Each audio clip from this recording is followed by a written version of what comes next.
With infinite complacency, people went to and fro over the earth about their little affairs, serene in the assurance of their dominion over this small, spinning fragment of solar driftwood, which by chance or design man has inherited out of the dark mystery of time and space.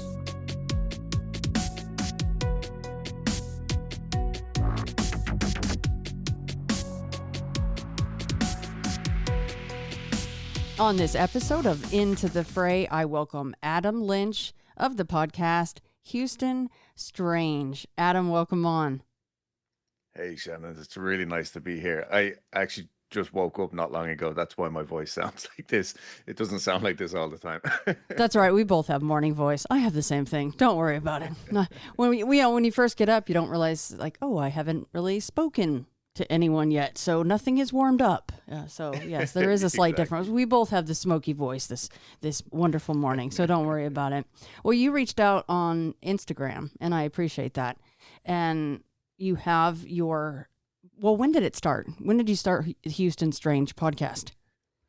So Houston Strange, I kind of started like early-ish last year, and then I've been doing another podcast called Weekly Creep for like a few years. It's me and my wife, and it's very much like, the typical kind of paranormal podcast. We'll research a story and just tell it to each other. But unfortunately, we kind of haven't been able to do that because of work and stuff. So I was like, you know what, I need to do something else. I've been living in Houston for 5 years now, and I need to try and get better at being in Houston, basically. So in September, season 1 finally came out, and I think it was just 6 episodes, which I was kind of aiming for somewhere between 6 and 10. And it just it was one of those things when it wrapped up, it was like, oh no, this one's done, because it kind of told me like, no, this is all you're getting for season 1. But within that, it was just a really cool little adventure. I was just actually being out with people who had experienced, as opposed to like the previous 4 years where it was just sitting in this spare room in the house reading books and stuff. So yeah, sorry, September it started. No, that's right all right. before Halloween. Yeah. No, I like hearing about the process. So season 1 is finished, and then so season 2 is upcoming. Is that what we got going on? Yeah, and to be honest, it's looking like it'll probably be later on in the summer before season 2 actually starts coming out. I've had, we're all adults, and scheduling issues are kind of the biggest issue that we're having. But yeah, so far I'm working with people on Galveston Island itself, and I have one more interview to conduct down there, and I have to go back down and get some like footage and stuff, because of course the podcast turned into more of a video thing because I'm a glutton for punishment. But yeah, so the Galveston episode is almost wrapped up, and then I have a few more in the works. But honestly, what I'm trying to get now is just more stories for season 2, and that's kind of one of the bigger struggles that I'm having right now. Yeah. Well, and that's cool that you actually go on location. And I know that after you share some of your personal paranormal experiences, we will talk about some of the locations and encounters and stories that you've heard during season 1.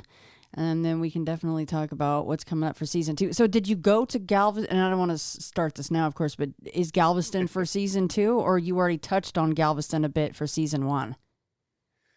No, Galveston, it was since I've lived in Houston, I grew up in Dublin in Ireland, and I grew up by the sea. So since living in Houston, Galveston is the closest I could get to the beach. So it was always kind of like this weird little safe haven where I would go, and sometimes my wife would be like, do you need to go to Galveston? Because we would literally just go sit in the sand, be by the water. It's very relaxing. So that was kind of like my big get, if that makes sense, for season 2. I was like, I need to get down there. I need to get stories from the island. I think that's wonderful. So yeah, you're like seasick, but in the opposite way. You want to be near the sea or on the sea because you're from Ireland. That's really cool. Yeah, exactly. And so with season 1, it was almost like a proof of concept. Now I could go and show people down there. It's like, hey, look, I'm taking this seriously. I'm not just out here trying to steal your stories. Like, let's work together. And yeah, thankfully that worked out. And so now I've been working with like some really lovely people down there, and they're not like, there's no like promotion or anything like that. They're just really passionate about living on the island and the stories and the history that goes along with it.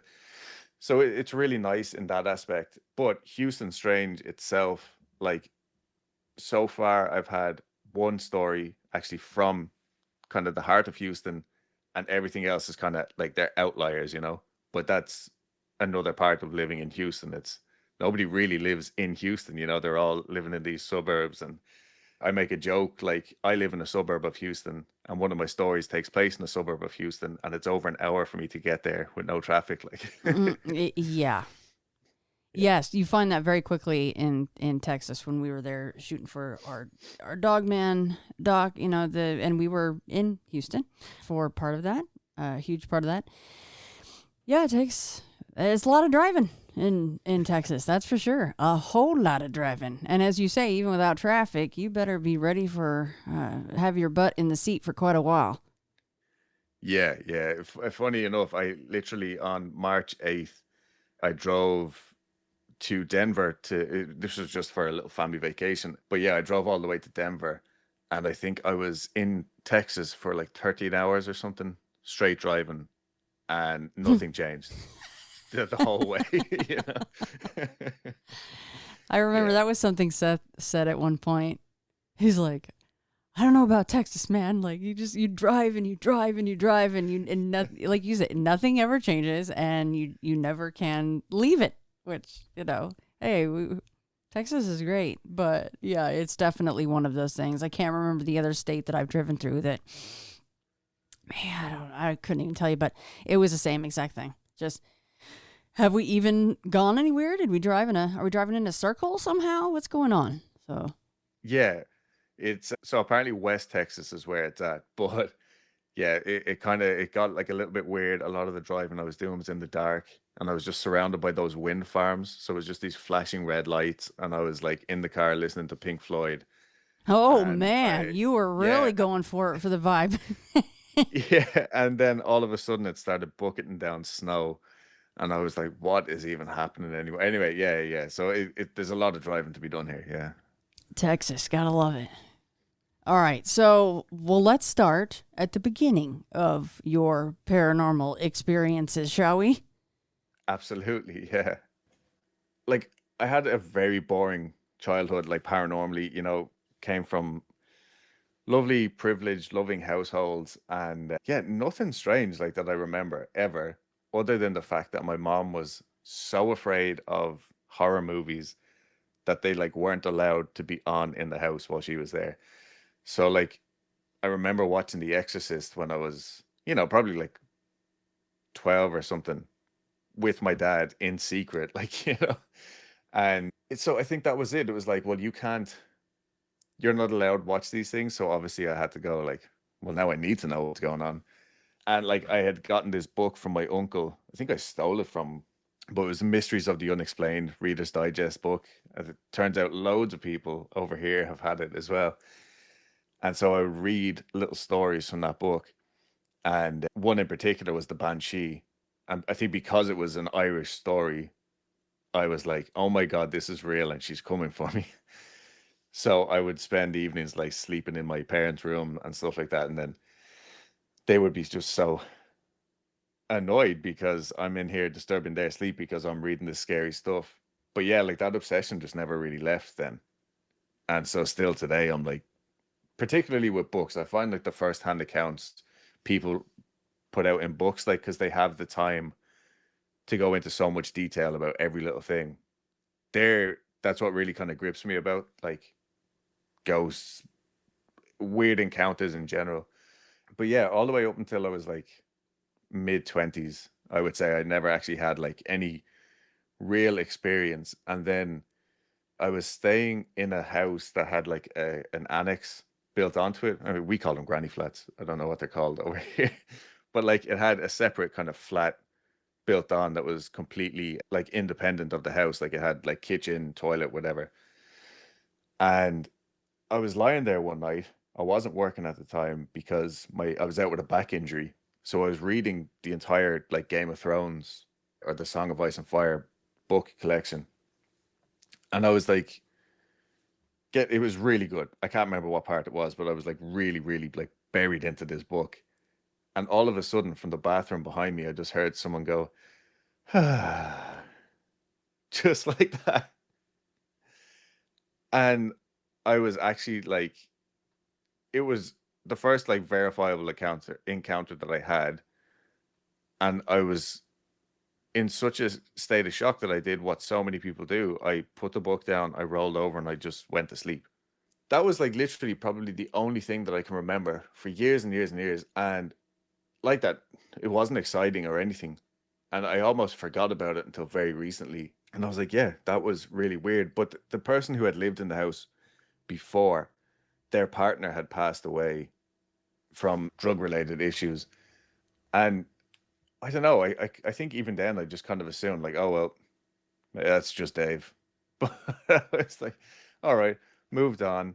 Again, nothing really happened. I moved to Canada for a couple of years, and I remember when I was over there, I started getting back in touch with friends who I hadn't spoken to in a long time back in Ireland.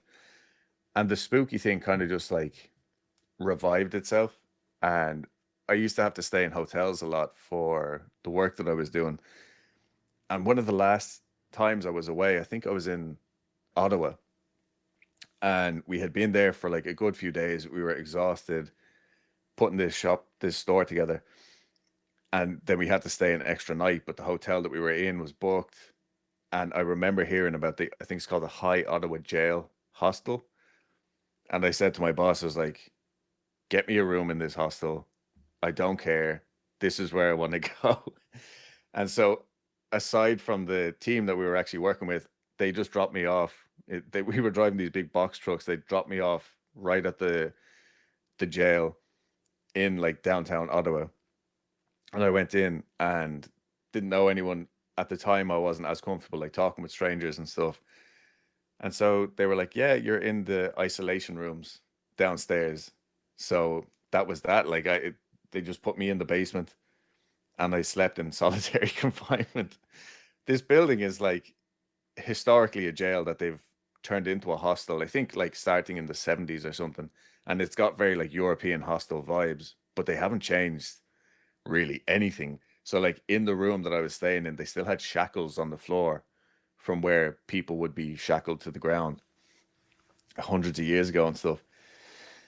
And I think like I didn't really sleep that much that night.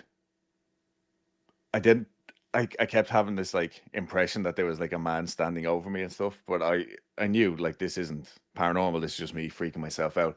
But I think that was actually kind of the start of like this is really cool and I love doing this stuff. So shortly after I moved back to Ireland and me and my friends started like, quote unquote ghost hunting. I'm lucky enough that where my folks live is pretty near what's called the Hellfire Club in Dublin. So it's I'm convinced at this point that we have actually just haunted it. I don't think the actual building itself is haunted. It's just a kind of a ruin.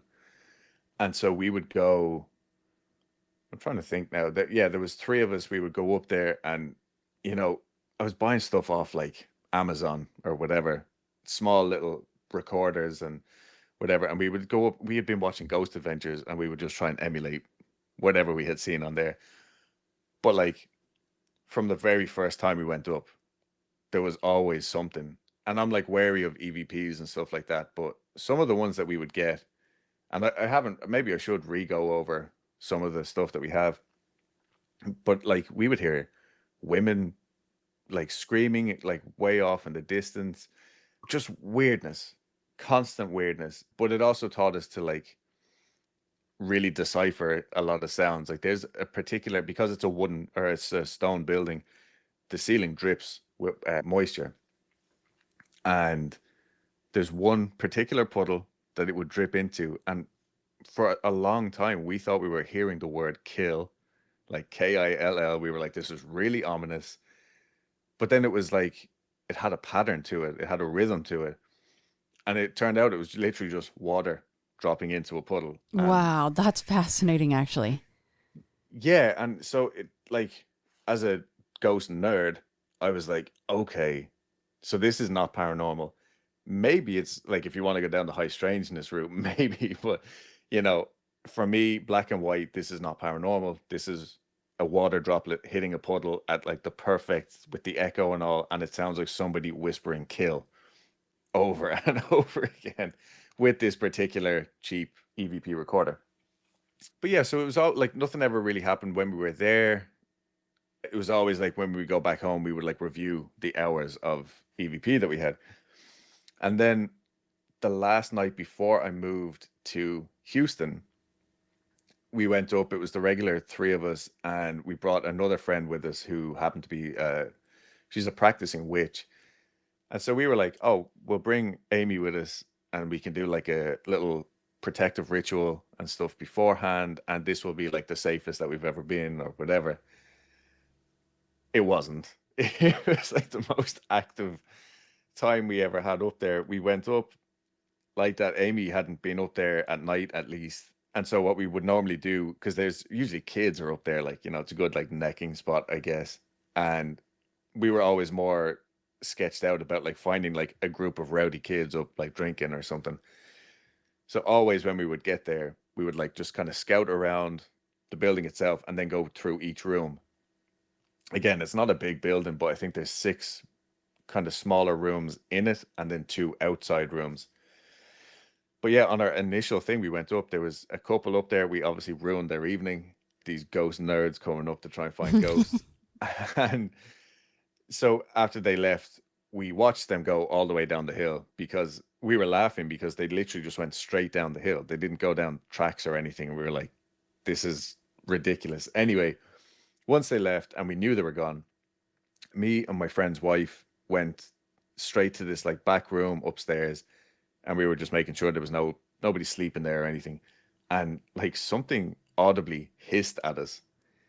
And I'm talking like, in hindsight, it had to have been a cat or something, but like it sounded bigger than that. You know what I mean? And this isn't me trying to like make it sound more than it is. It was just the most bizarre thing. And like most good bizarre encounters, we reacted so strangely. We just looked at each other and we were like, you heard that, right? And she was like, yep.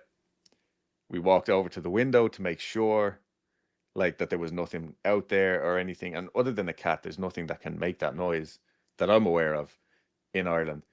And yeah, so we just double checked and we were like, okay, that was weird. Better start here. So yeah, we started our, you know, quote unquote investigation in this little back room. And from that point on, like everything just was so weird. Weird is the best word for it. Like we started there and it sounded like there was something in the hall. Just the sound of something being is what I always say. It's like, you know, the ground has a lot of like stones and stuff. It's really hard to not make noise unless you're standing perfectly still. So it wasn't footsteps, it was just the sound of someone standing in the hall. And we all heard it. And so we kind of followed this sound into the next room. We would be in the next room and we would hear something from the next room, and on it went.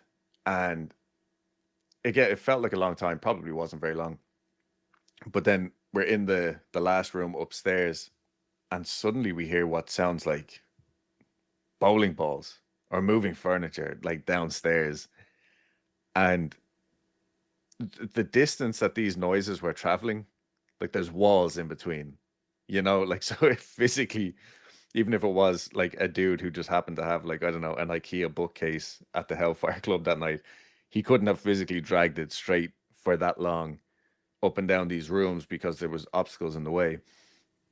And we again reacted strangely. We were like, it's those kids again. They're back. They're messing with us. They know we're up here. It wasn't the kids, but whatever it was, it successfully got us to go from each room and just essentially led us back out of the building. And at the time, I don't know that we realized it straight away, but like suddenly then we were back outside looking at the building itself. We had done like walked around the perimeter and stuff. And we were all getting really angry with my one friend, Carl, unfortunately. I don't think he even realized that at the time. We were just being like really snappy and annoyed with him. And he kept saying like, hey, why don't we just go back inside? We'll pick up again. And we were like, just wait. And as we're standing there, I see just this big shadow, a big shadow, like a silhouette of a man, basically, or something, in the last room that we had been in upstairs. But when I saw it, it was already moving away from the window. So it was like it had been watching us and had just turned away at that moment when I looked up. So I saw like a side profile and a red eye.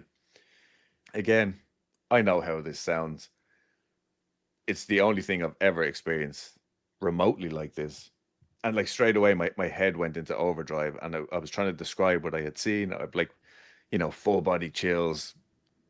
I like the blood had left me, like, and I was like, this thing looked like Darth Maul from like Star Wars. I was like, it didn't actually look like that, but that's what my brain is telling me this thing looked like, All I saw was the silhouette and the red eye, and it turned away. And like the interesting thing is, like, there's nothing behind. If you're at the Hellfire Club and you look out, you're looking at the city. So it's all lights of different colors and all that.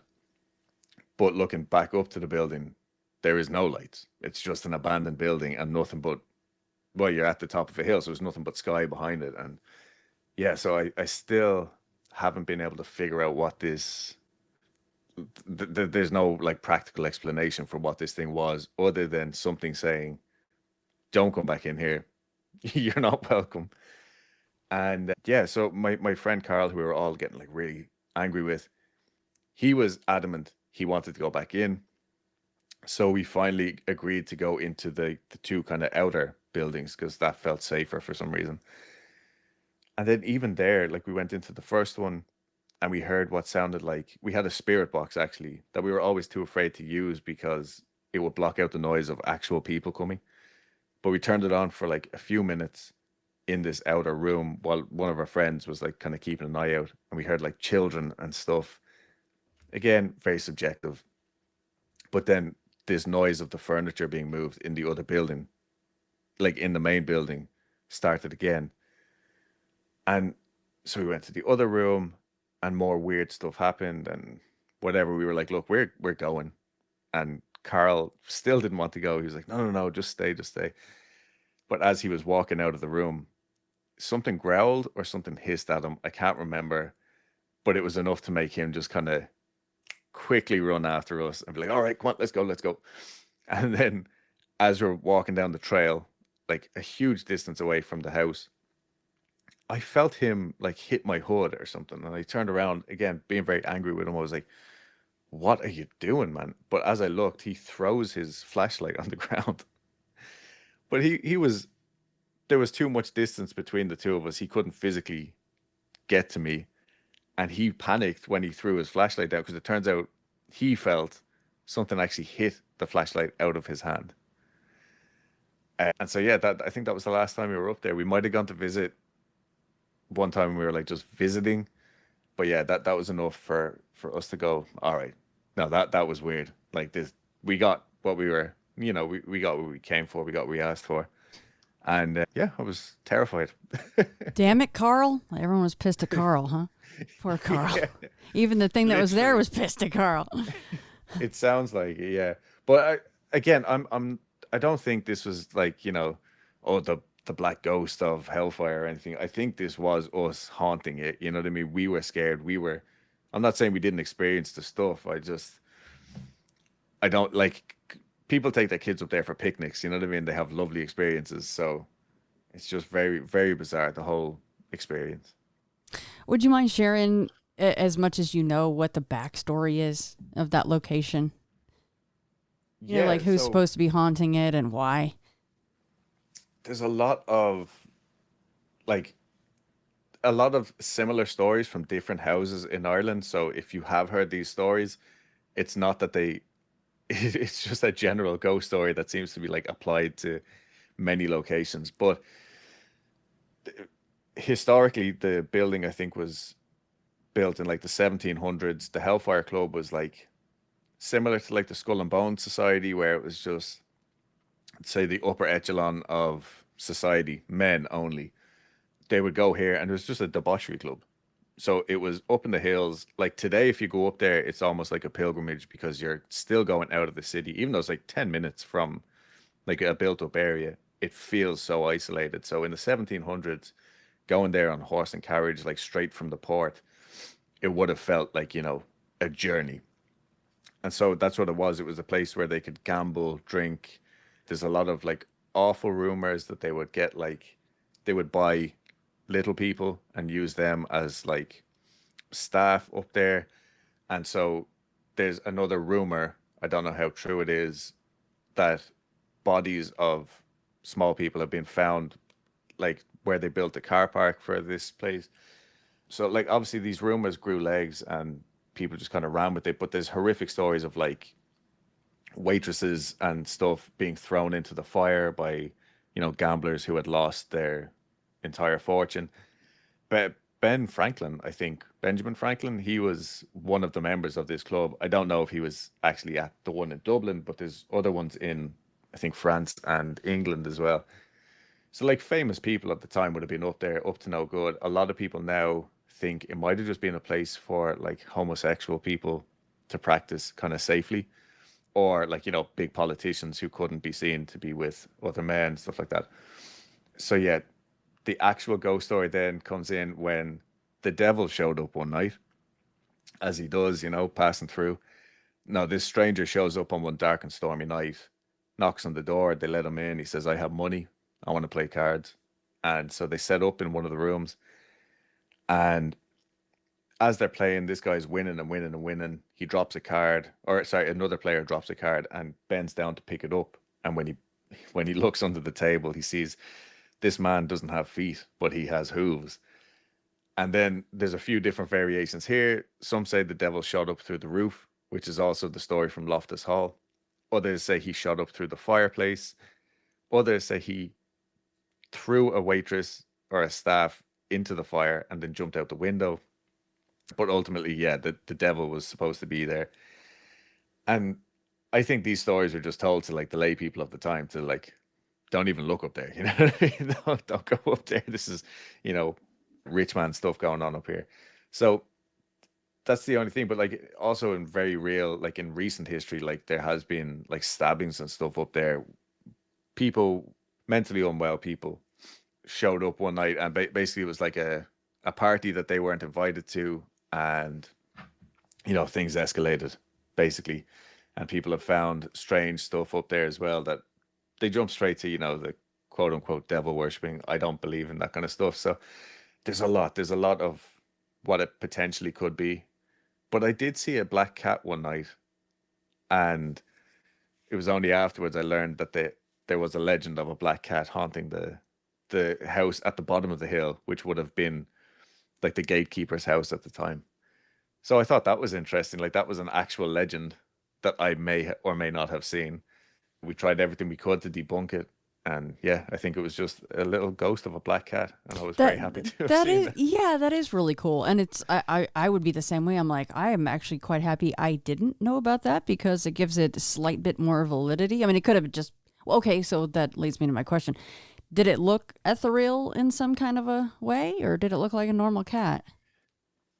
So when that took place, we had been doing like a little kind of pendulum thing in the downstairs room, and the way it is, like, because I jumped out the window, but like the window is actually ground level because over the years the ground comes up to meet the windowsill.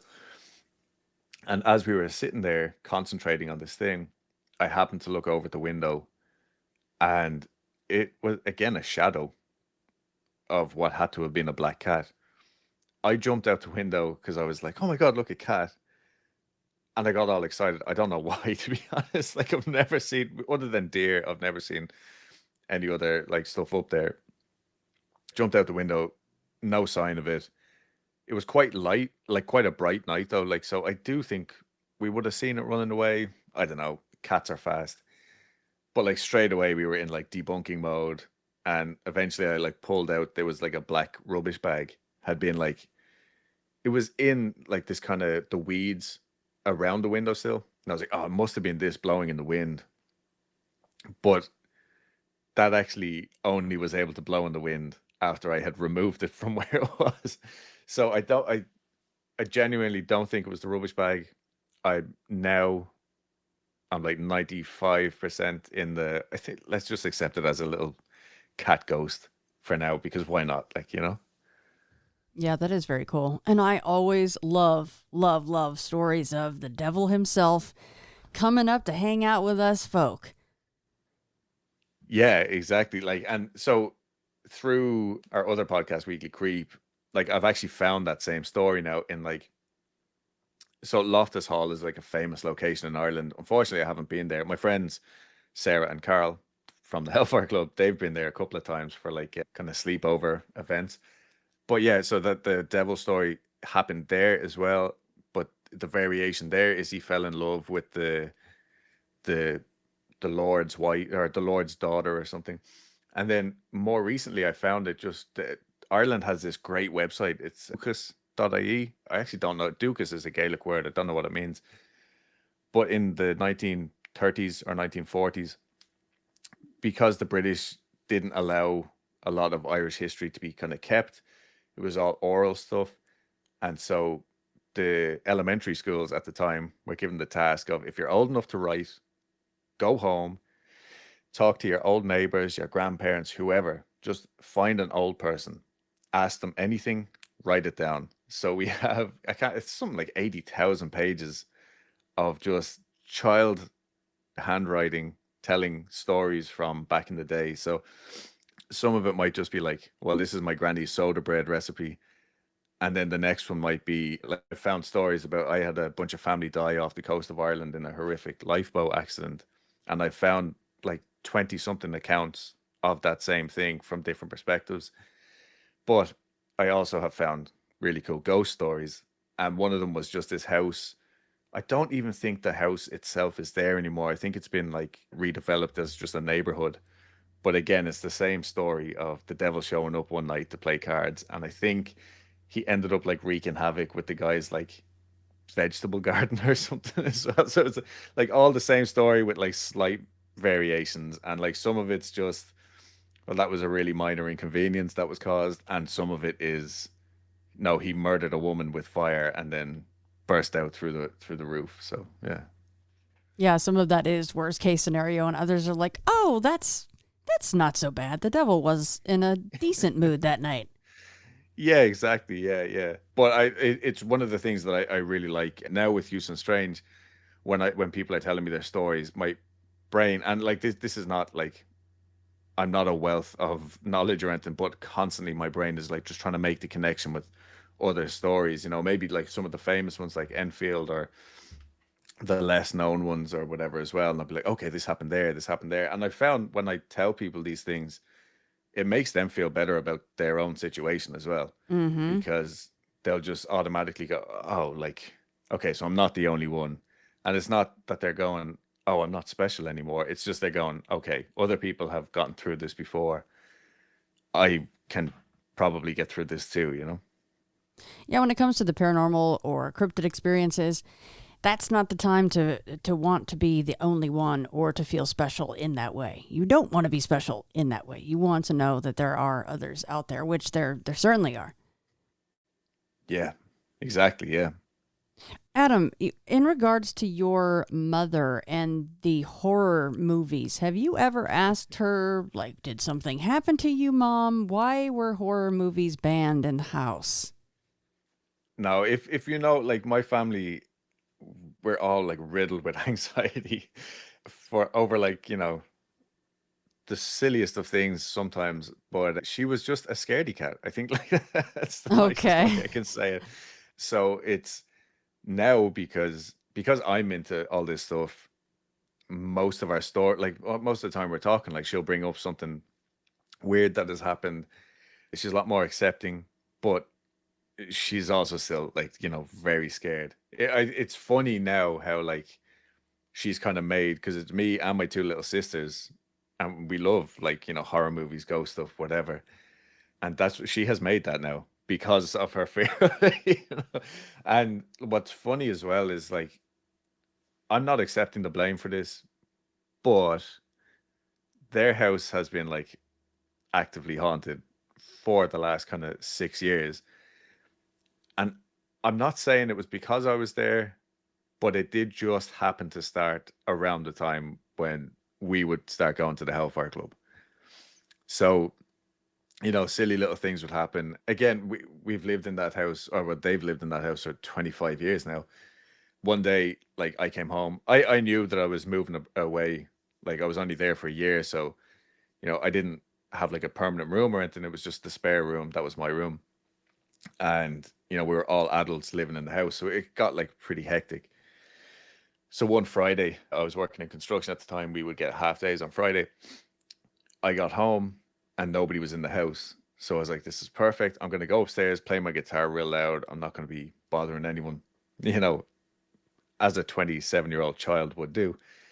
And I got up. I literally think I played like a half of one song and I heard my dad come in the front door and I was like, oh, I wasn't like, I was like, I'll go down and say hello, give up on the guitar for the day, whatever. And I heard him, he also works in construction, the sound of heavy work boots coming in the door. Like everybody says this, but who's coming in the door based on the noise that they make, And so I got down to make a cup of tea and say hello to dad, see what's up. And of course, there's no one there, Small things like that would start to happen. And then there was one night when I woke up and I thought there was someone playing with my toe. And I was like, okay, whatever. This is just me spooking myself. I obviously had like a weird dream or something, or like my feet are hanging out of the blanket. But when I looked down, my feet were perfectly wrapped in the blanket. When you tuck the blanket back under your ankles, like to stay warm. And so I was like, okay, whatever, still just freaking myself out. And then I don't know the timeline here, but like not long after that, one night the bedside lamp just turned on, and that's what woke me up. And I wasn't comfortable with that. So like the next day I went into the room. I sounded like a lunatic and I'm aware of this, but we had like at the time, the only people who had passed away were a young cousin of mine who died tragically, and then my grandfather. And so I was in the room and I was like, look, Granddad, Luke, whoever this is, you're more than welcome to be in the house, but this is my bedroom, please. Like, I need sleep, like, And so, like, stay in the house, but this is my bedroom. Please, like, respect my place. Something along those lines. And from then on, nothing in the room ever happened. But very shortly after I said that, something followed me up the stairs one day. And again, like, middle of the day, it's a lovely, bright house.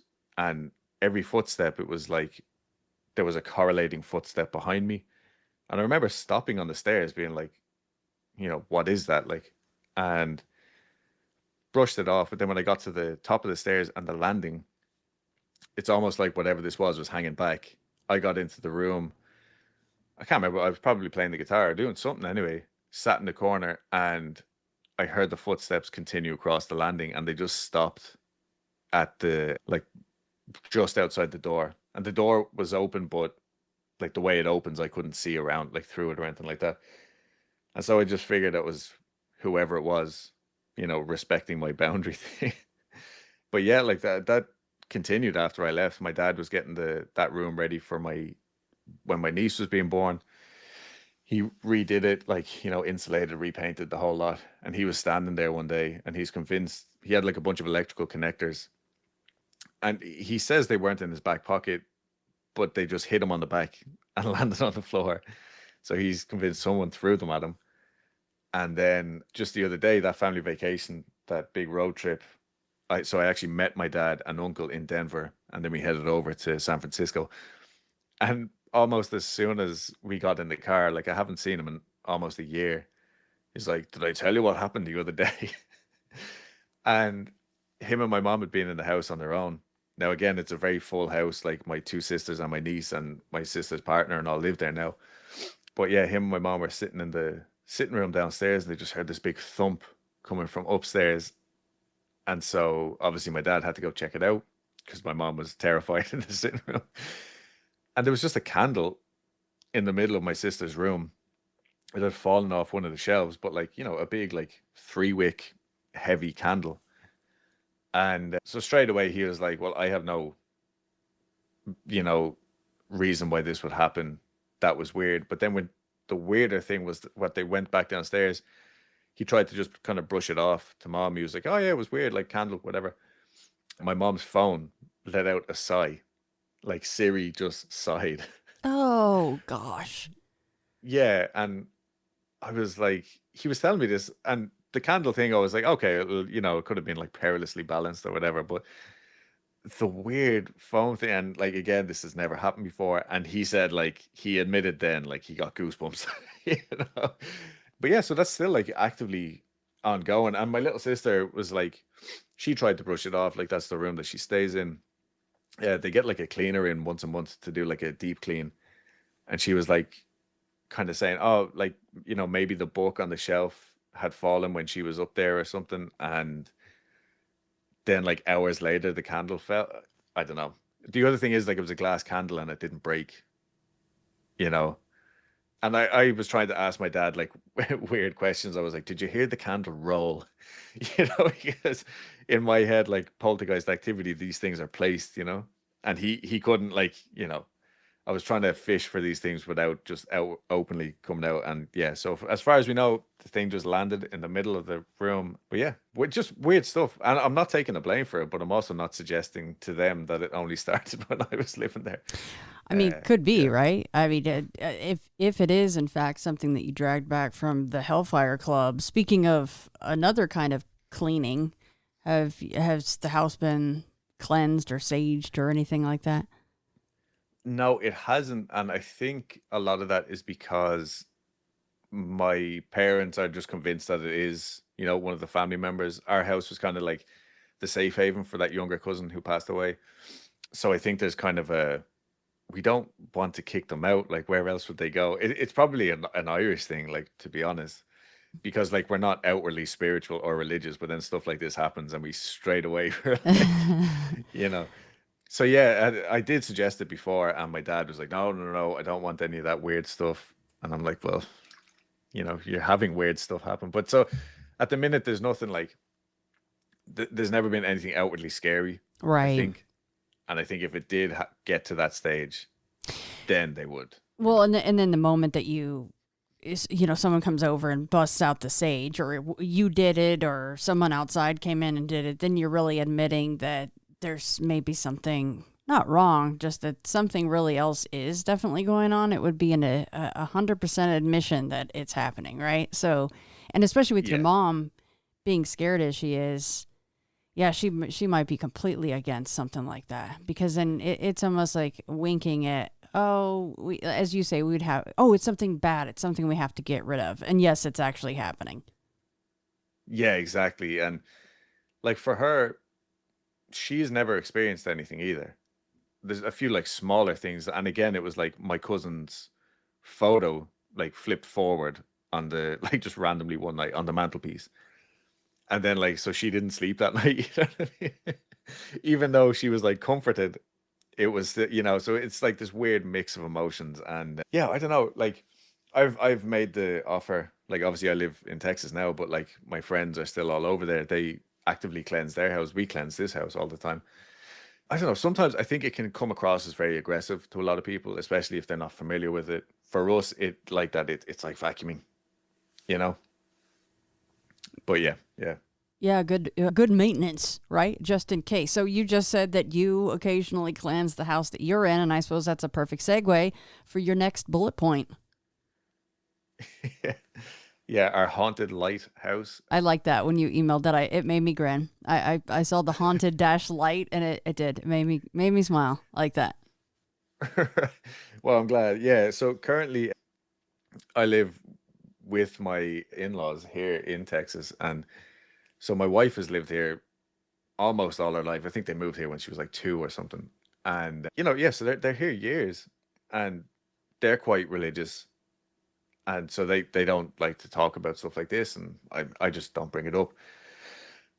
And nothing ever weird really happened. And then like one night a few years ago, before we like rearranged the room and stuff, I was lying in the bed, and I just got the smell of like perfume. And it was like, really nice, but like thinking back on it, it was definitely like a flower scented perfume. So maybe like an older fashioned thing. And I figured it was, my wife's mom putting on perfume before she got, I don't know. I just, there's other people here, so that's where my mind went. I was like, oh, they must be spraying it. It's coming, whatever. And then I couldn't smell it anymore. And we're watching TV. I was kind of vegging out. But then I noticed both of our cats, which at the time, one was asleep on one corner of the bed, the other was asleep on the other corner. They both just woke up from their sleep to look at the closet where the smell was coming from. And they followed something down around the bed. I hadn't said anything to my wife, who was like, we were both lying on the bed. And then they followed it up to her side of the bed. And from what I remember, I might be misremembering, but suddenly she was like, do you smell perfume?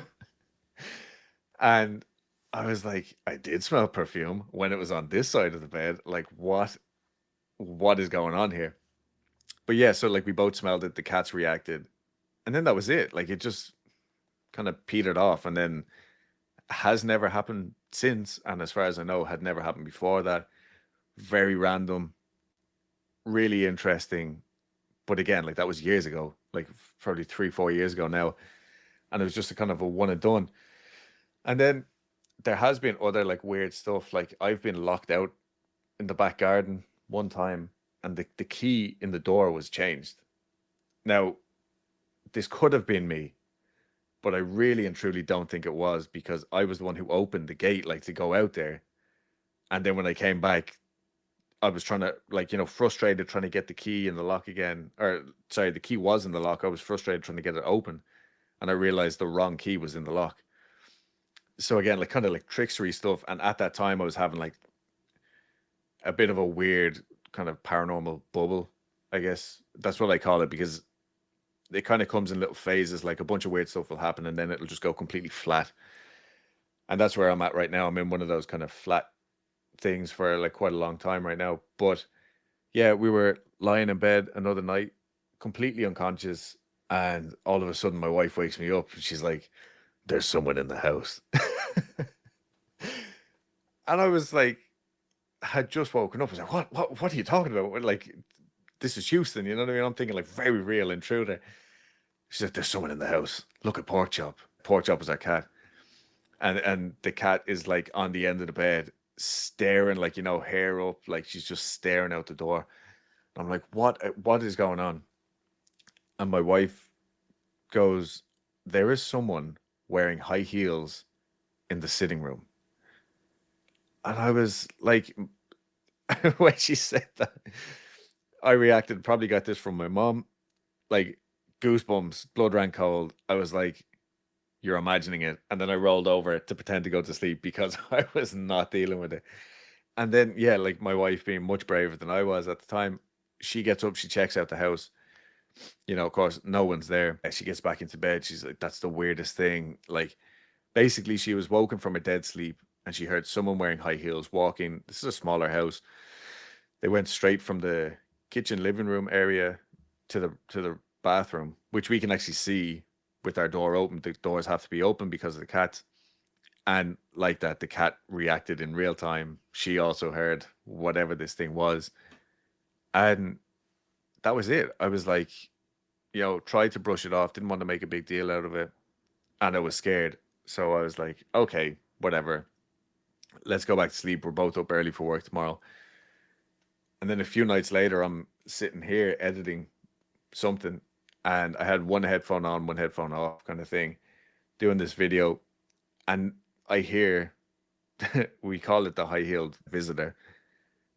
But the way I heard it was strange, because when I heard it, I was awake, fully alert. And so I ran out to the sitting room. I was like, oh, maybe it's the fan or the fridge or something, something 3D and real. But for me, I only heard as if somebody, like, when you press play on a tape and you stop it like very soon afterwards. So it was like I had heard like a footstep and a half. It was like, even that is, it's hard to describe. But so I heard it. It was definitely sounded like high heels. We haven't been able to debunk it. That happened over the course of about a week, and we've never heard it since. And then the only other thing about like this house that I can remember is one night I was woken up by 3 taps on the back of my neck. Like that, very real. I don't really snore often, but like if you're sleeping in a weird position, like everybody snores. So I just assumed it was my wife saying like, hey, like wake up, you're snoring or something. But I turned around and she was facing the opposite way in the bed. So I just was woken up by these three random taps, and that was it. So when I say like haunted light, like we still walk around this house in the middle of the night with no lights on. There's nothing ever like scary really has happened. It's just these little random encounters, like, and they could be months, even years apart, but it's enough for us to kind of go like, ah, yeah. Yeah.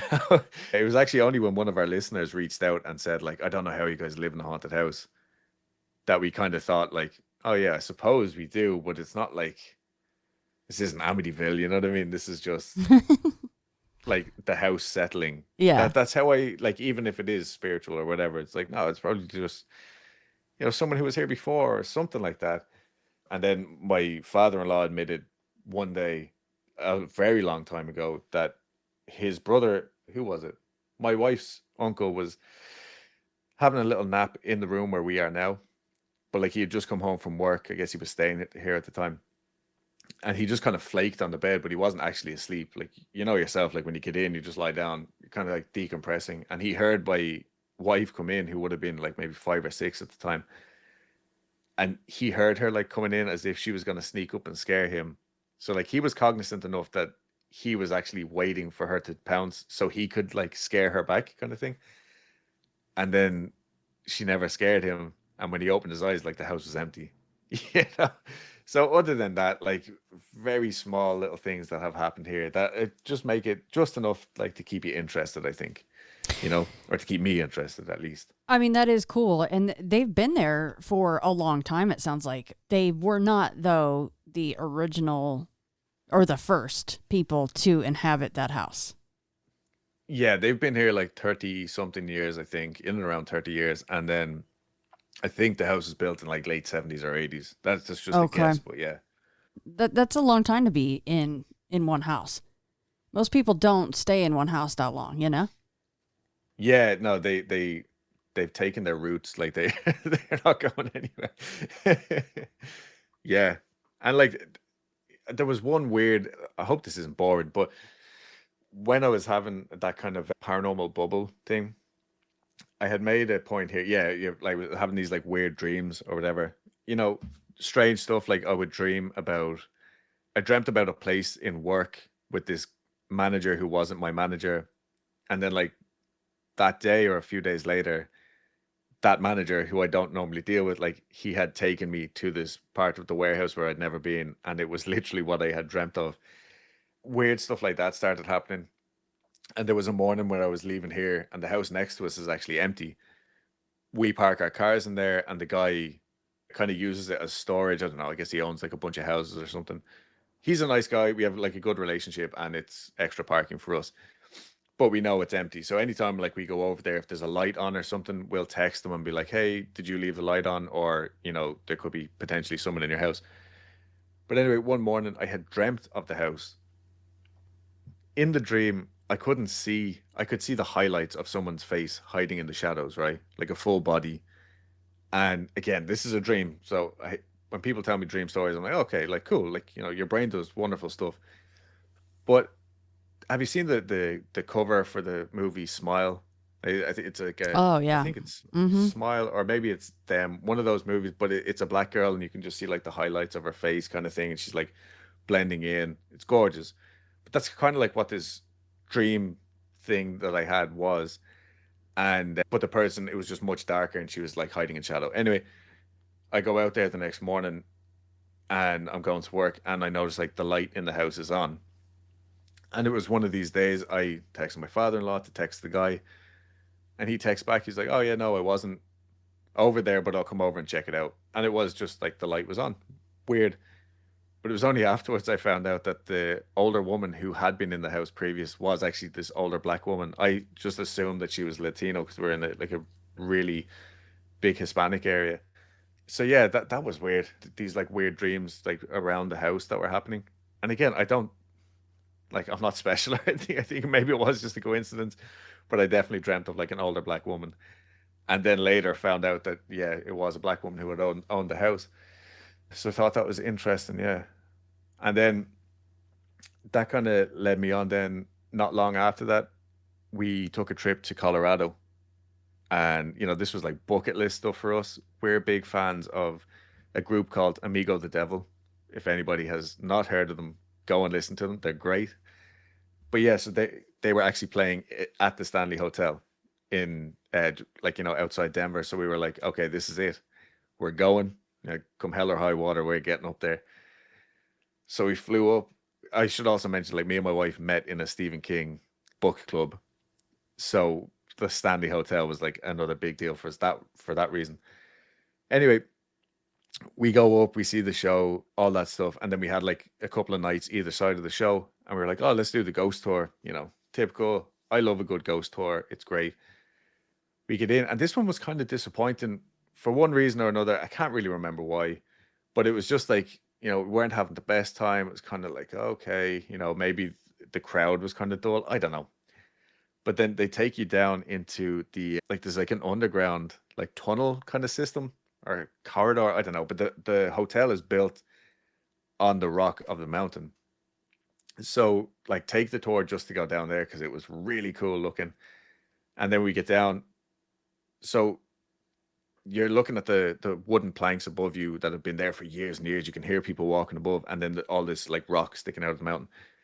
And as I'm coming down into this place, before the guy turns off the light, in my mind's eye, see this like little girl, big bushy hair. I see like her eye shine as if it was reflected like by something, and she just like sneaks down behind a rock. Nothing scary, but in my head I was like, oh, I'm just spooking myself out here.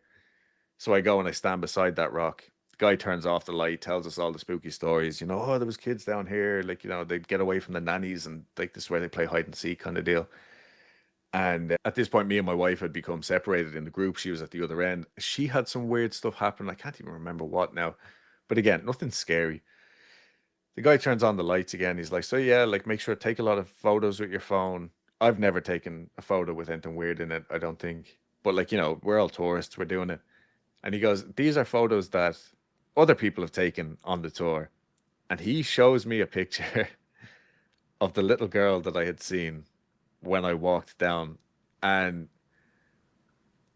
like, honestly, like today, because like, again, I do think I'm self-aware enough to know that I sound insane sometimes when I'm telling these stories, but like, it was another like blood ran cold moment. I was like, wait a minute.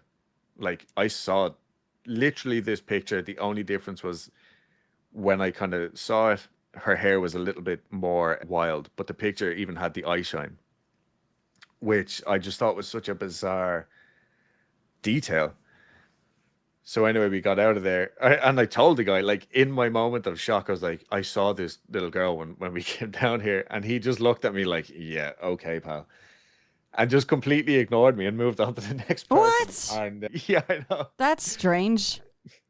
Yeah, no, he like, I mean, I'm sure he deals with Or his fair share of loons. well, I don't. But he's running the ghost tour, and surely that's not the first time that's ever happened where someone goes, "Oh, I did see her. I saw her before you showed me that photo." Or maybe Yeah, that's why no, he reacted like that. He's heard it so many times. I don't know. maybe. Like, he was like a college kid, you know what I mean? Oh, Anyway, so the guy, he did a great job, but like, that was the point. So I told him this, and I was like, oh my God, like, I'm over here having like a revelation. You know what I mean?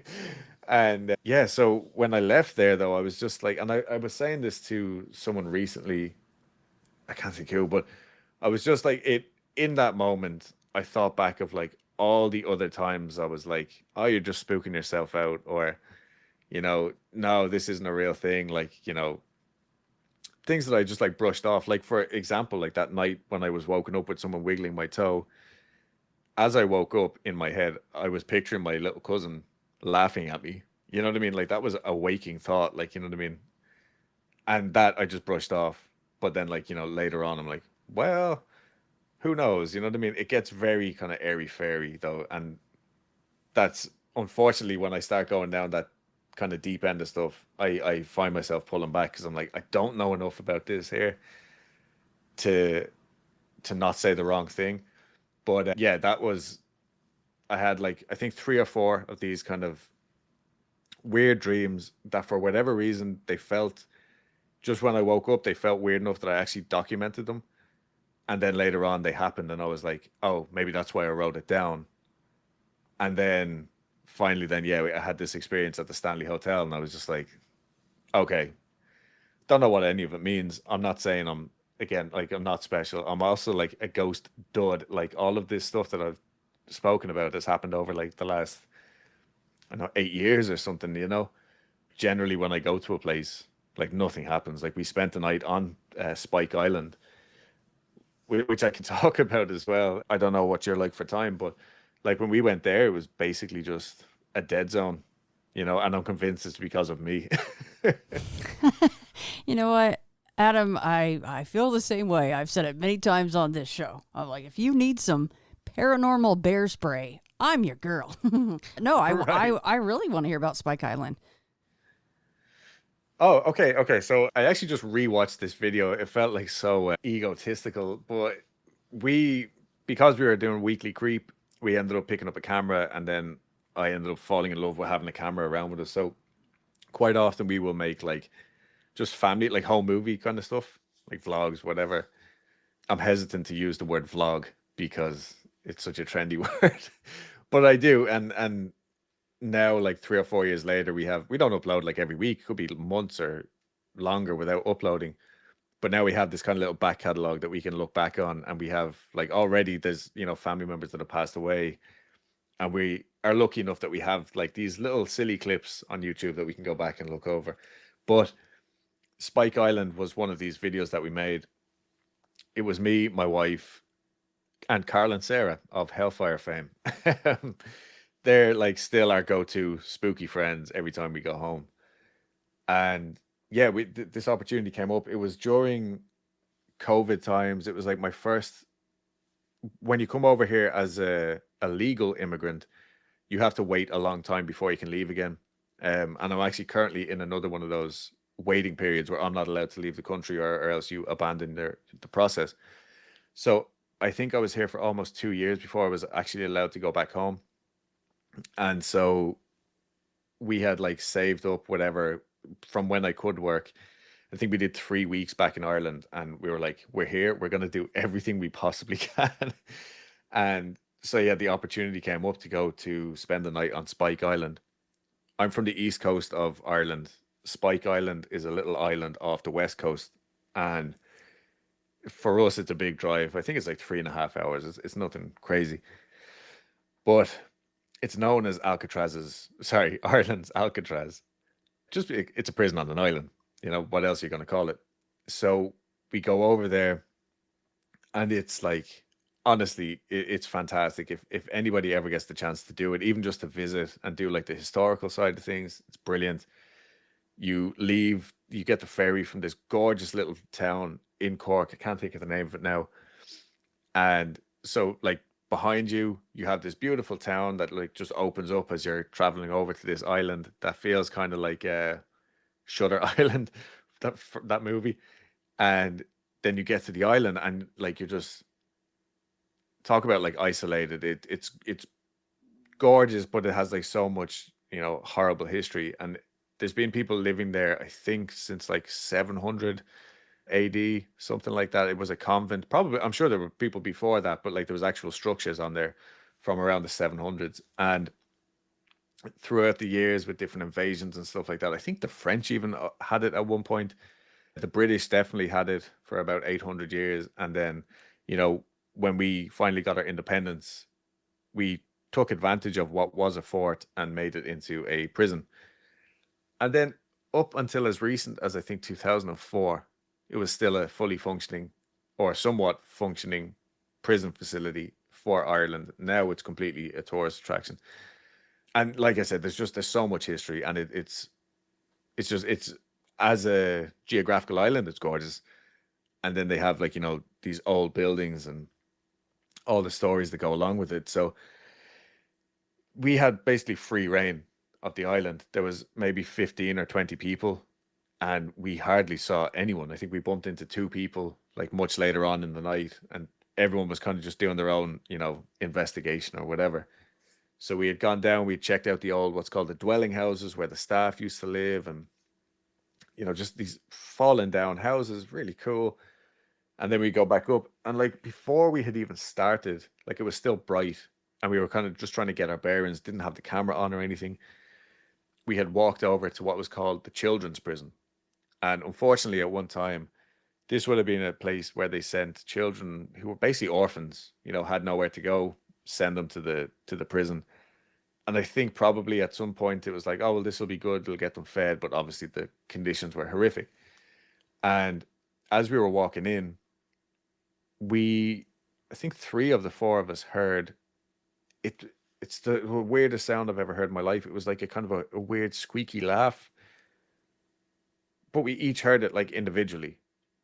And I think my wife might have been the first, then Sarah, and then me. And I was like, oh my God, like, what was that? So we tried, like, actively trying to look for a reason. Like, there's pigeons around. These are old buildings. We're like, moving the doors, trying to see, is it the hinge or something? Nothing. We couldn't figure it out. So we had, like, then we went on, did our walk around. When it did get dark, and we were like, okay, well, I guess we'll start here since we already had this weird experience. And I'm not proud of this. But as we were walking through the door, I think again, Dulce, my wife, heard it just one time. And then in the video, I'm talking to the guys. I'm standing in the doorway, and all of a sudden, my wife says I sound like Hank Hill. I'm like, oh my God, freak out. I like kick the door and everything. But I had heard this time that the sound didn't stop. Up until now, we had just heard this weird, like, haha. That's literally what it sounded like. But this time it kept going, and it was getting closer. And as I turned around, in my defense, I had my camera in one hand and a full coffee in the other with like no lid on it. So I was trying to not spill stuff. That I did spill it. But anyway, I turned around and I was genuinely expecting a child to be there, And in that, like, I don't know, split second, like my brain could not compute. It's like I'm hearing something coming closer, but I'm not seeing anything there. And so, yeah, like kicked the door. Me kicking the door, I wasn't trying to kill the child. I was trying to see if it was the door making the noise or something. But yeah, after that outlandish reaction, everything just kind of went dead for the rest of the night. And I felt like I still feel bad. I was watching the video last night, just kind of going like, oh my God, what a dummy. But I think if that was like a child spirit or whatever it was, if we're thinking like, black and white ghosts, I think I probably just scared it off. Unfortunately, like maybe it would have been a lot more active if I had not absolutely lost my marbles while this thing was coming at me. But yeah, like just quickly rewatching that video as well last night, like there was a lot more weird sounds that we picked up that, like, I remember obviously editing, I had like, my big headphones on, and I remember hearing so much stuff, just kind of going like, this is insane. There was like people sighing, what sounded like women, and like we were just making a silly video, you know what I mean? We weren't doing like we're not actually investigators. I don't even like that word, to be honest. We were just friends having a good time, and like when we weren't asking for stuff to happen or whatever, we were still picking up on like just these weird noises. And I said it to my wife literally last night, with that camera in particular. I have a new camera since, and we actually just haven't had the chance to really do much like video like that. We were like driving down like the back roads of Ireland with like my sisters and stuff in the car, because that's just something we like to do. Drive through the mountains at night, you get out, look at the stars. Even in those videos, we were picking up like weird, I guess they were EVPs. But yeah, like it was just kind of a constant thing. But yeah, so that Spike Island though, yeah, rewatching the video, we also captured like this weird kind of shadowy orb thing, and that, but like the actual video is just friends having a good time and messing with each other. But yeah, the island itself was just nuts. And then unfortunately it started, I mean, this is the west coast of Ireland, it started bucketing down rain, and it was so cold and windy that, like, I think around 2 or 3 o'clock we had to call it a night. And the building that we were staying in, it had heating, but they didn't know how to work it. So we spent a miserable few hours waiting for the sun to come up. But yeah, it was just a fun experience that I can highly recommend to anybody.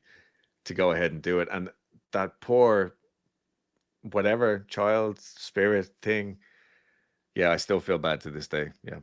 Scared her right off. So I suppose it's the time-old tale of likely mistreatment of prisoners, and maybe, I mean, it's the orphans that went there. My goodness gracious, just that, right? Just mistreatment and people dying and people being scared and sad and lonely, and prison isn't a nice place. And then on top of it, at some point there was orphans there. So Yeah, exactly. And like I've been to a couple of these prisons, or well, they're jails, GAOL, jail in Ireland. And again, like Ireland's a beautiful country, don't get me wrong.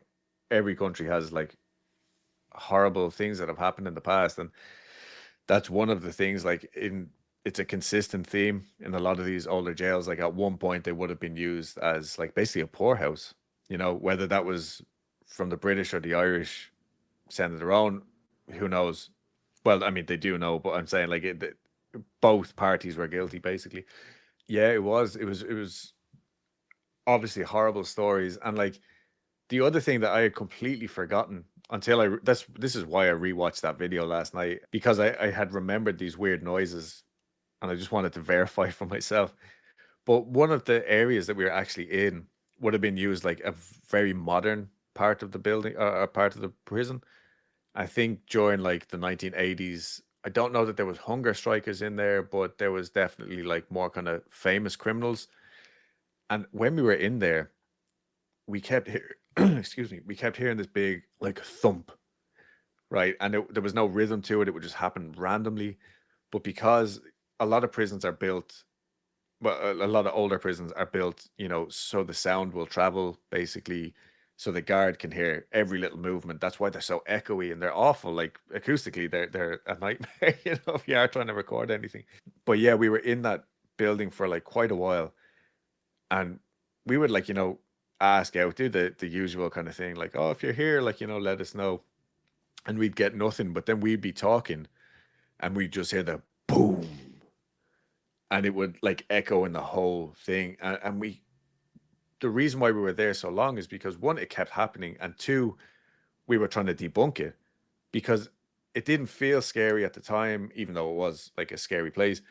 And so we were trying like each door and stuff like that. And it was another one of those things we genuinely couldn't debunk. And now looking back at it, I'm like, no, I think this probably would have been a noise that was quite common in the prison when it was an active prison. I bet that's jarring to hear a massive boom in a place that has a lot of metal in it. Yeah, and a lot of concrete as well. So Yeah. it's one of those like the echo, like you feel it in your chest kind of Yeah. thing. Oh, Yeah, yeah. yeah, Very, I bet very that cool is creepy. I experience. bet everyone just like stops in your tracks, like, oh, is that gonna be it? And that because it always happened when we weren't paying attention. That's the other thing that like yourself, like you forget these little things. But thankfully I had that video to watch back, and as I was watching it, I remembered like we'd be in conversation, kind of going like, oh, is it time to go like have a coffee, or like, should we go to this building? And then all of a sudden it would just boom and cut us off, like. So I think that was kind of the issue we were having every time we would start talking about leaving. It would happen. I think that might have been it. But yeah, just super bizarre experience. Yeah, looking back on it, and I'd almost completely forgotten about it until last night. So these videos, Adam, that you're mentioning, are some or any of these online for people to watch? Yeah, like so, Weekly Creep is like the original podcast that we do. It's still active. We're just haven't been able to keep up with it. So yeah, if you search that on YouTube, you might have to do some digging for the actual. I can send you the Spike Island one, because it is, like I said, it's just a fun little video.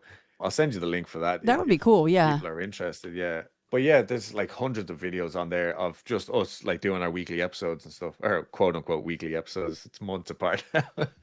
Yeah. Well, did you want to share maybe a case or investigation or an encounter or story from Houston Strange before I let you go?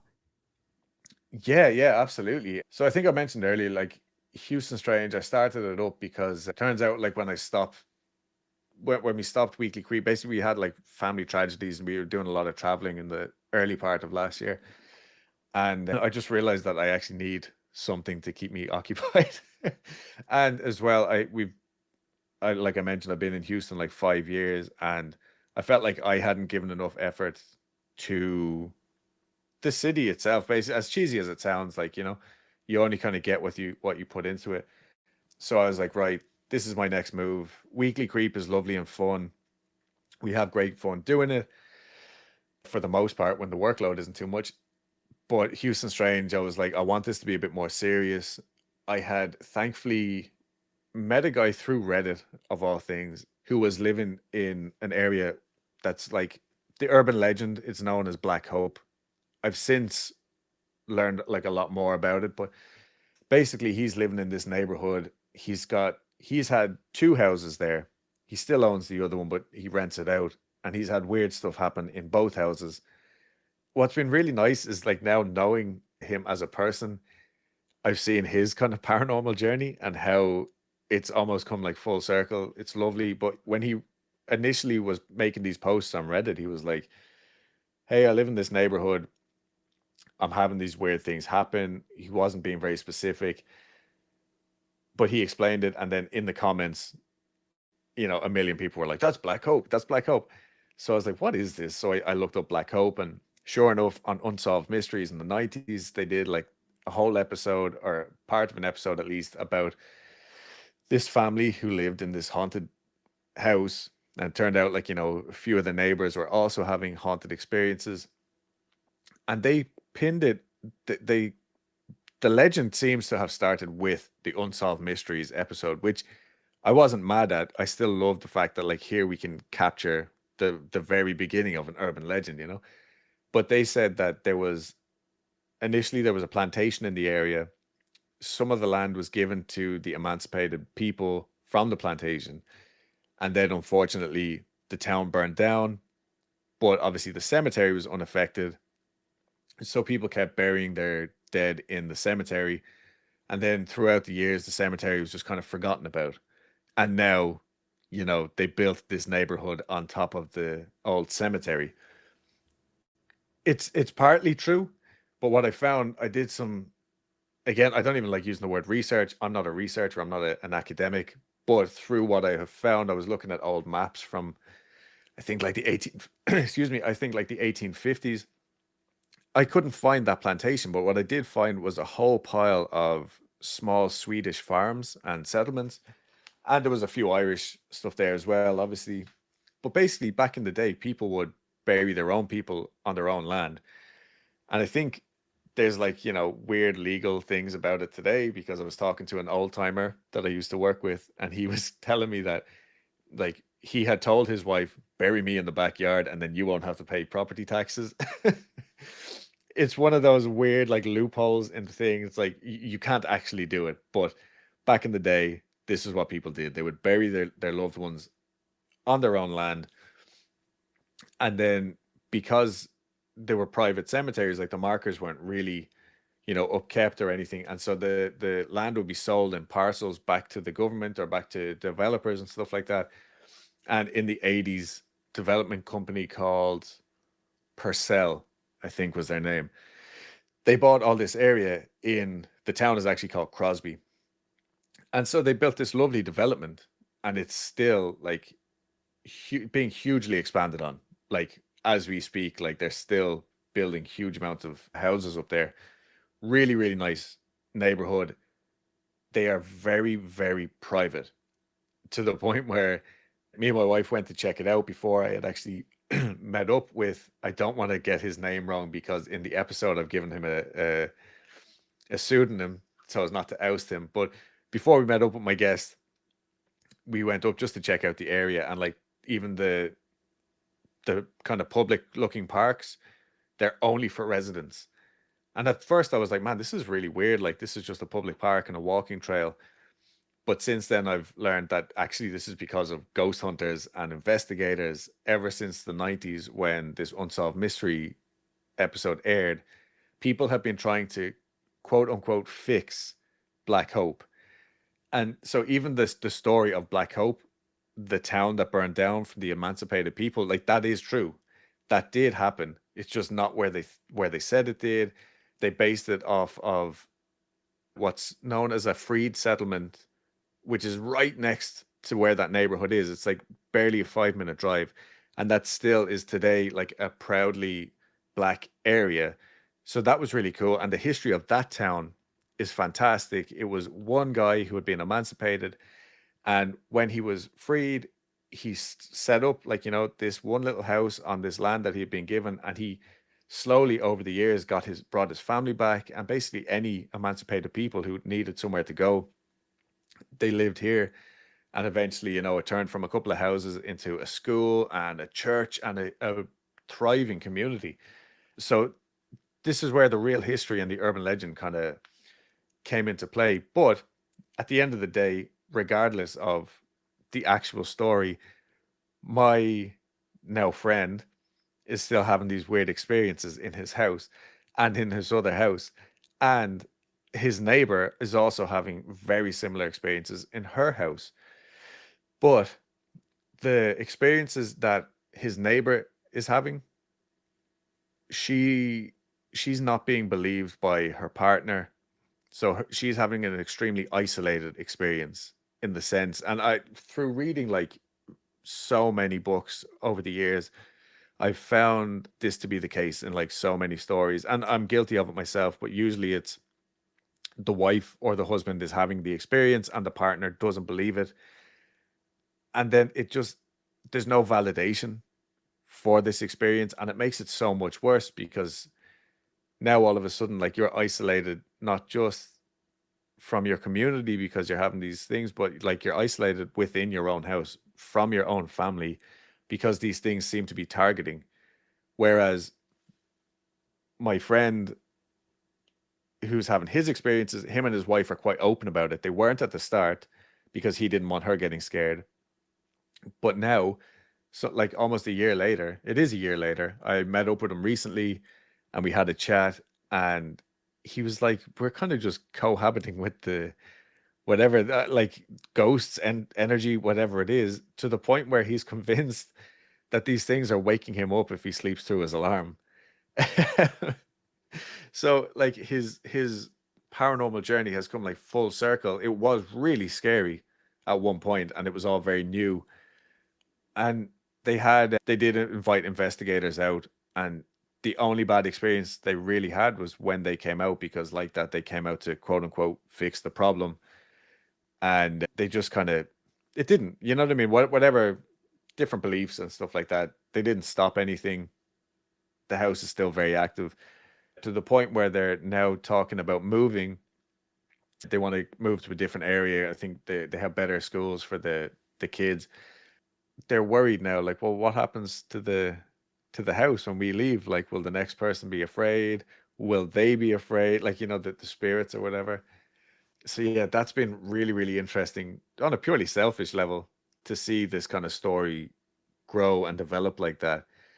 And that, I think that was like the first 3 episodes that I did, because there was just a lot of information, to be honest. And like, I'm doing these stories and then I'm sitting back down here in our spare room. I've got like a handful of instruments, so I'm trying to like write the music and the scores and stuff myself.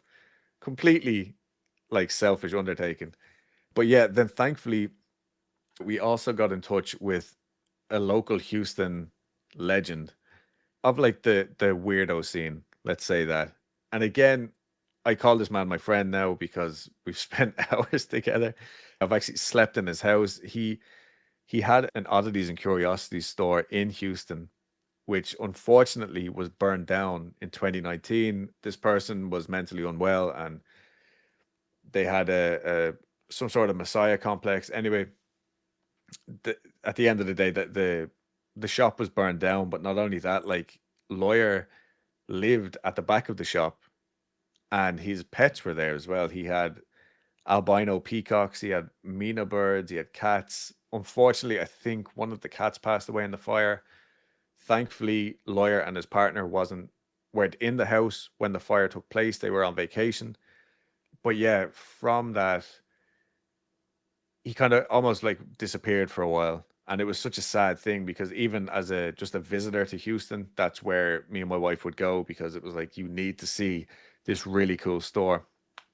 And then a couple of years ago, he managed to buy a Victorian mansion just outside of Houston. I think it's about an hour outside in a place called Navasota. He has decorated this mansion. They're slowly, kind of renovating, but keeping it to his true style. So now it's a haunted Victorian mansion. Sorry, enchanted is the word he likes to use. And as you walk in the door, it's full of, rescued taxidermy pieces and stuff like that. It's full of oddities and curiosities that he spent years and years and years collecting from all over the world. And every room is designed differently. So, for example, when we stayed the night there on Valentine's night was our anniversary, and he was having a Valentine's party. So we stayed in the Oscar Wilde room, which is themed after one of Oscar Wilde's books. It's eluding me now. I can't think of the name. Dorian Gray. That's the book. And everything you go in, it's a magical place. And so I've learned so much about Lawyer as a person, his history, what he's gone through. He had a very interesting upbringing, paranormally speaking. And yeah, now we're just good friends, and it's so nice. Like the last time we went out to the house, he has a community, because he was a part of Houston for so many years. And the last time we went out to the house, people knew me because of the podcast that he had shared, and it was like that was the Houston experience that I've been trying to get for the last 5 years. So like I said, this is a completely selfish undertaking. Selfish because I'm so interested in ghost stories. I'm nosy. I like to know about people themselves. And the connections now that I've made have just been ridiculously fulfilling, I think. It probably all sounds very cheesy now that I say it out loud. Not at all. Not even a little bit. I completely understand that. Because the people side of the paranormal is just as fascinating. How it affects us, the different... I mean, look at what you brought up about the Black Hope neighborhood, about this couple over here. They're both invested in it. They can talk to each other about what's going on. And then the next house over, someone is very isolated. And that's unfortunate. So that's just human nature. Yeah, no, that's it. And so like, even with just the first season, and then like I think I mentioned off air, that the last episode that I got was because one of my TikToks, I don't like TikTok and stuff like that, but it's just all a part of the game. But one of them got kind of viral for me. I don't know, like 200,000 or something. So, but like in a very short span of time. And so through that, I had this woman, Stephanie, reach out to me. And it was the most, I don't know if intimate's the right word, but like it was really trusting and really validating for both of us to be able to go somewhere and sit down. And she told me her story that had happened in a house just around the corner from where we were sitting, that night. Like, and it was just such a nice experience. Then at the end, so far, at the end of every episode, it's like, so are we friends now? Are we going to hug before we leave? And it always, that's how it goes. You know what I mean? So it's always just very rewarding. And I think for people just to get these things off their chest as well, like it's really nice. So I hope to keep doing this for hopefully a long time. Like, but yeah, if anybody in Houston or the surrounding areas has stories for me, please reach out. Because like I said, that's kind of the biggest struggle that I'm having right now, is just actually getting these stories, and I'm hoping to do more cryptid stuff as well. Well, let everybody know where the best place to get in touch with you would be. And of course, all of the social media outlets that people can find you at. I just came across you have a YouTube channel. So mention all of that stuff, Adam. Yeah, I mean, as far as I know, if you just search Houston Strange, all of these things will come out. On Instagram specifically is probably where I'm the most active, and that's Houston_Strange. And yeah, like I was saying, it started off just as an audio podcast. It kind of, just because of the way Lawyer's mansion is set up, I had to do video there. And so going forth, there will be a lot more video. But for the personal stories, there's no video there. It's just me, if that makes sense. But yeah, Houston Strange everywhere. And then if you want Weekly Creep as well, that's also everywhere. So just Weekly Creep or Houston Strange, and you'll find one or the other through that way. Yeah. And then HoustonStrange.com is the website, correct? Yeah, currently it just goes to my link tree, but again, it'll help you find Gotcha. all the stuff. Yeah. The actual website had to be taken down just for maintenance and stuff like that. But hopefully for season 2, it'll be back up and running. Yeah, it's a one-man show over here, so that's it. I hear you, man. One woman show over here, so that's just how Right. stuff rolls. Until we get much bigger numbers and money coming in. I guess I don't know. I enjoy it though. I wouldn't have been doing it this long if I didn't love it. So I have no complaints whatsoever. And as you said, having people come on is extremely rewarding, and you really felt like you did something good. I'm very humbled still to this day anytime anybody comes on and chats with me. And I thank you so much for reaching out on Instagram and shooting me the emails and with the bullet point lists and being willing to come on and talk about all this paranormal goodness. Yeah, and thank you so much for giving me the chance to come on. Obviously I can talk all day, but it's really nice to connect with other people like yourself as well. We're all kind of doing the same thing, and the support is just lovely. And as I mentioned in the email, just try to avoid those pissy dogmen in Texas. Yeah. Okay. So, little sneak preview. One of the things that I've been struggling to coordinate is I'm going Bigfoot kind of hunting, hopefully very soon. And yeah, so I want to have a nice experience. I don't want to have a necessarily terrifying experience. So hopefully Yeah. no dogmen. Yeah. You don't want to be caught in a turf war or anything like that. A couple tree knocks, a little tree peeking Bigfoot, cool. But if it's dogman, it's not a happy.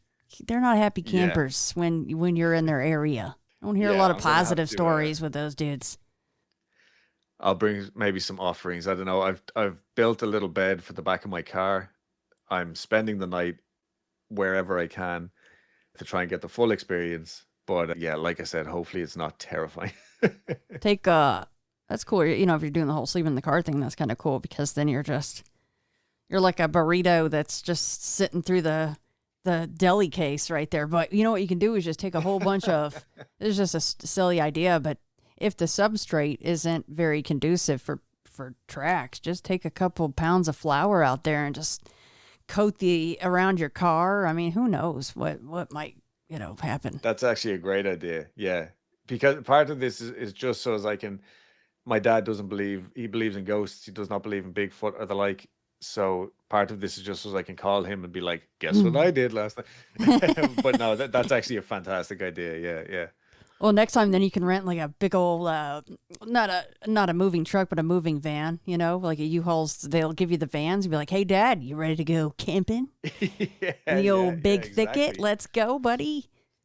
Yeah, and Big Thicket is on my list as well. So yeah, hopefully this year we can knock off a few of those off the list, Well, good luck with that. Yeah, you're in a wonderful area for that stuff. I have to drive a really long way to be anywhere that might have a footy, so it's a bummer, but it is what it is. That's okay. I've been very lucky to go to some very interesting locations and have fantastic things happen. So I'm crossing fingers and toes for you, Adam, but thank you so much again.